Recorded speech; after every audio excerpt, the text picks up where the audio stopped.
Let's talk about something real, something that's been boiling under the surface for a while now. In today's dating world, there's one question a lot of black men are asking, loud and clear. Where is my peace?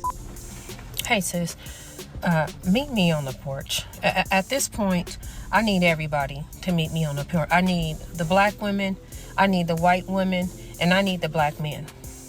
This is some seriously real shit that I am utterly disturbed by, and I am just tired because I don't understand why there's this major attack on black women.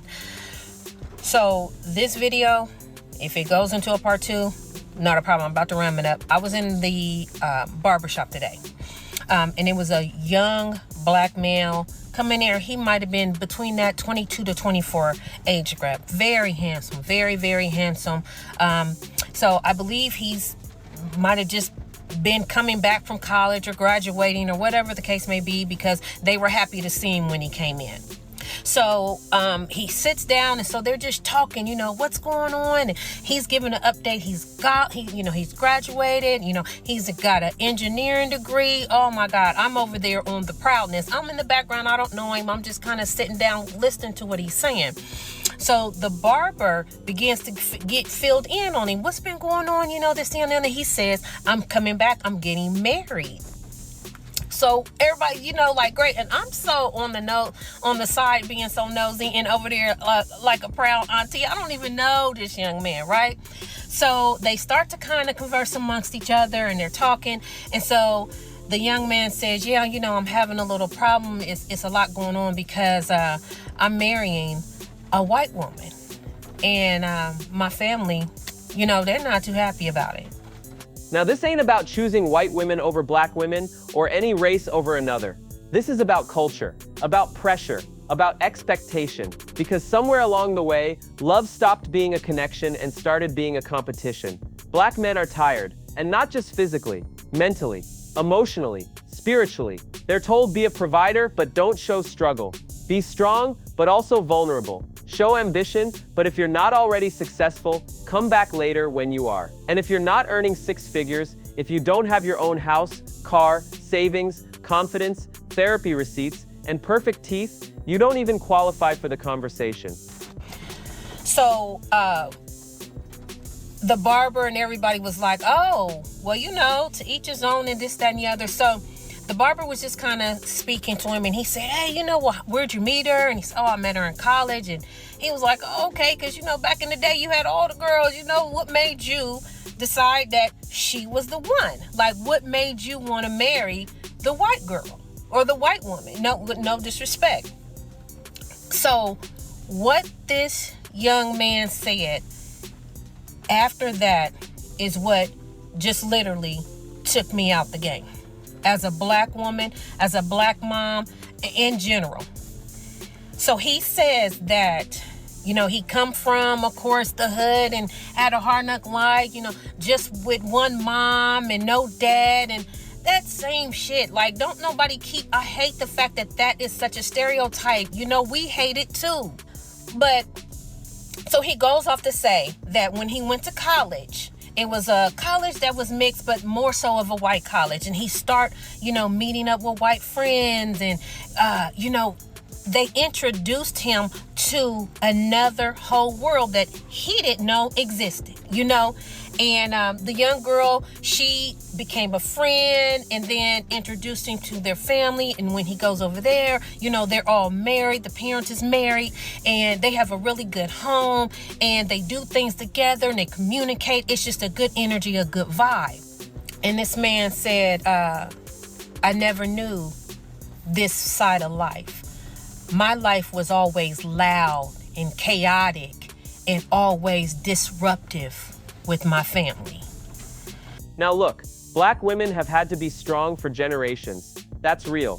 Generational trauma, single motherhood, systemic racism, it's all in the mix. But somewhere in the process, strong and independent turned into I don't need a man unless he's already at the top.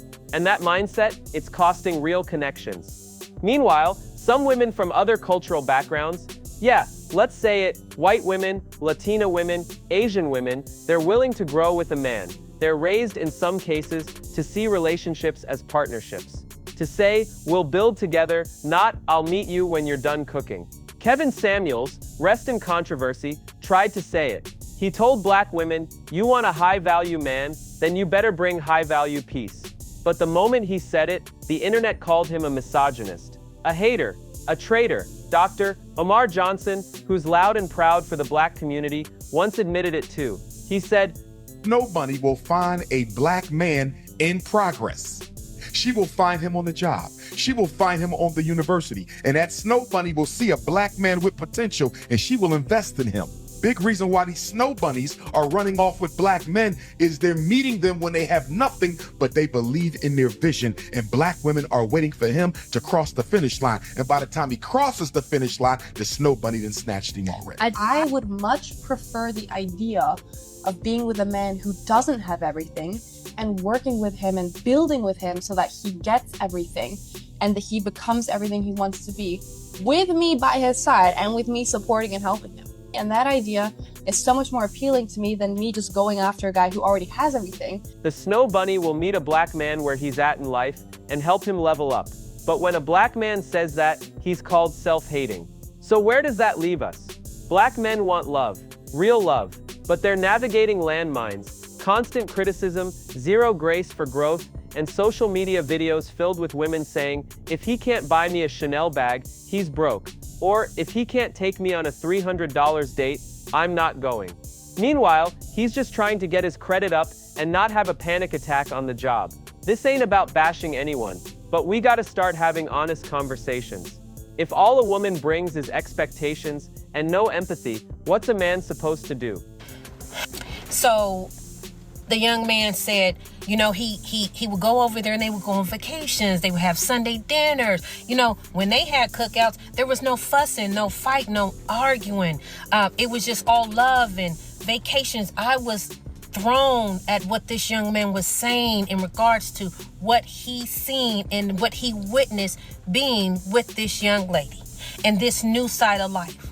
And so he said that, you know, when he seen it, he started thinking about all of the chaos that his life was. You know, it was always baby mama drama and fussing and fighting, and they'll get together as a family and it'll be a fight, and the drunk uncles, the drunk mamas, you know, he was like, my aunt and uncles, they all on welfare and always scheming and always fussing and fighting, cussing, you know, trying to hook up with this dude and that dude. And it's just all these black women, just all that seemed like that's all I was raised up under. That's all I seen. That's all I know. And then I get to the white woman and it's different.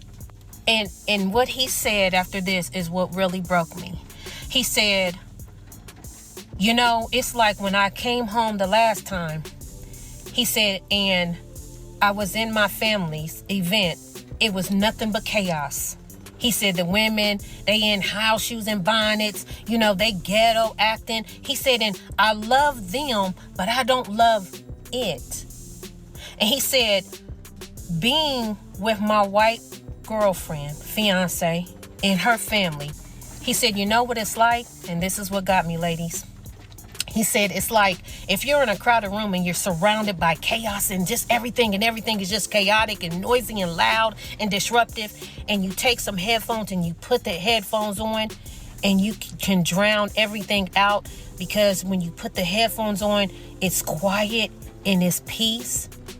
He said, that's what my fiance is to me and her white family. That whiteness, he said, they're my headphones and they are my peace. He said, and then black women and my black side of the family, they are the noise. They are the chaos. You can't lead a family when you're being led by fear. You can't build a home when someone's critiquing every brick. And for the women watching, this ain't all of you. There are plenty of black queens out here who support, who love, who build, but even they are getting drowned out by the what do you bring to the table Olympics. So here's the truth. Raw and unfiltered, men don't want to fight the world and come home to a war zone. They want to grind and grow with someone who understands that building takes time, takes failure, takes patience, and maybe, just maybe, that peace starts when we all stop leading with ego and start leading with empathy. Until then, black men will keep asking, where is my peace? you're into the raw, the real, and the downright filthy, like subscribe and smash that notification bell to stay up on all the latest filth. This is the Filthy Wall, and we don't clean it up.